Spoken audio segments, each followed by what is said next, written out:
You went to Nashville 11 looking for a record deal, huh? I did, actually. Yeah, with a couple demo tapes from karaoke songs? Yeah, that was... That's pretty cool to do. That was before I played guitar or wrote my own music, and I think that trip really made me realize that there are girls in Nashville who are gorgeous and have amazing voices and want to do the same thing that I wanted to do, and I had to figure out a way to stand out. Yep, you did. And for me, I went back home and I started playing a guitar and writing my own music, and in that sense, I could walk into a room and play my own instrument, and I could play songs that I'd written, and that way I wouldn't have to depend on anybody creatively. You play a 12-string guitar? I do, actually, yeah. Why did you pick 12 over the conventional?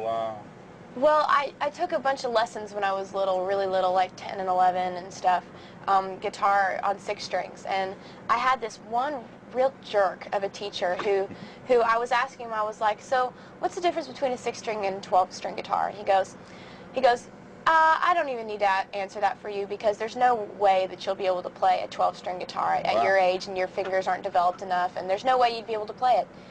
So the next day I picked out the 12-string guitar that I wanted, and and waited, I think, about 6 months until Christmas came around, and I got that 12-string guitar, and I would play it every single day until my fingers bled. Wow. And, you know, at first it seemed really hard, and then I just realized that if I put my mind to something, then it was really mind over matter, and maybe my fingers weren't long enough or developed enough to play it, but I played it. Wow. And so, you know, it's really exciting to see that, you know, guitar teacher. There you go. That's kind of why. I mean, for me, I'm really competitive and I'm really stubborn, so if you tell me I can't do something, I'm going to go do it. You're going to get it done, too.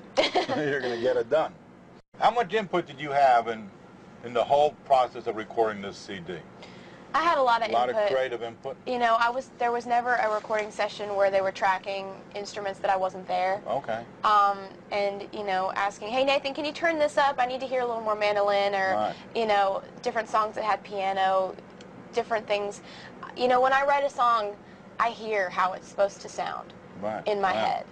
And I can hear the production, I can hear what the drums are doing, and you know, I can hear what the mandolin's doing, what the bass is doing, what everything is doing when I'm writing that song. So usually when we go into the studio, all I have to do is sit down with Nathan for about 10 minutes and say, look, this is how I want this to sound, and he just puts it all to life. Wow. Wow. You're the first female artist to go top 10 since Gretchen Wilson did 3 years ago? Yeah. That's a cool... It's very exciting. That's cool. It's really exciting because, you know, radio has just been so great to me, and I went out on about a 6-month radio tour, I think. A lot of artists go out on a 6-week radio tour, and I wanted to go out and I wanted to meet everybody that I possibly could, and so it really paid off, and the people who called in and requested this song, I owe them so much because they're the ones that kept this song going, and it ended up being a top 5 single for me. I read where it says, I consider myself a songwriter first, foremost, and I have never written anything I don't mean. Is that a true statement? That is a true statement. Okay. I think that's on my MySpace. On my MySpace, I don't know where I picked that up. On my MySpace, I tried to write my biography not, you know, as somebody else was writing it. You know, a lot of artists have, so-and-so is the best, you know, musician ever.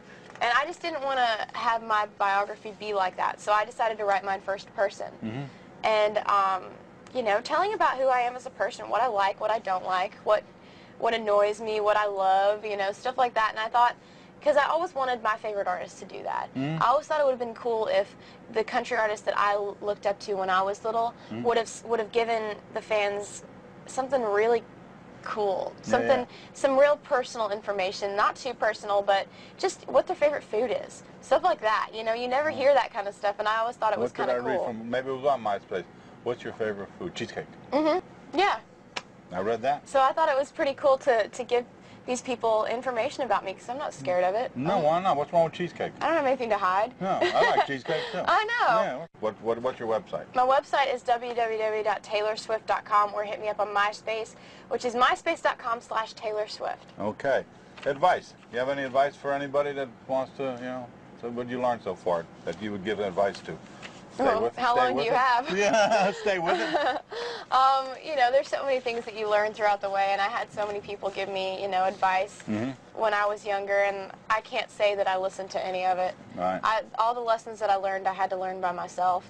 And I think this is one of the professions that you really have to learn by doing it. Right. And, you know, you don't learn how to not have stage fright by hearing somebody give you advice about it. That's true. You learn how to not have stage fright by getting up on stage 300 times in a row to the point where it feels like you're just standing on your bedroom singing to the mirror.